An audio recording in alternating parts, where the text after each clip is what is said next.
Efésios 5:25 tabisanos.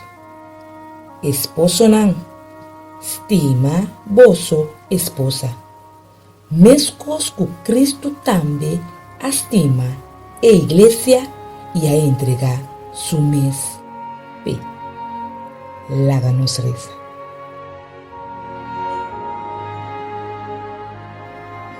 Amantíssimo Tata Celestial, abota-nos Deus de amor e ta abota es wa crea matrimônio.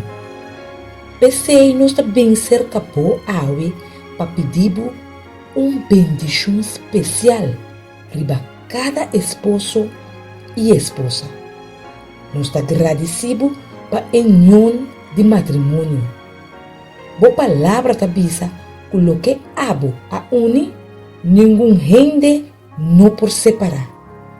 Tata Santo, quebra tudo lo que por treze separação e divisão em cada matrimônio e com cada esposo e esposa lo por seguir crescer de boa graça e de bom conhecimento. Nós está suplicando, oh Deus, para seguir trazer paz, amor, gozo e união de cada hogar representar e com cada esposo e esposa lo por seguir crescer de uma intimidade profunda para outro. Danke para escuchar nossa oração e bendição naturais não que está preparando para dentro da vida matrimonial.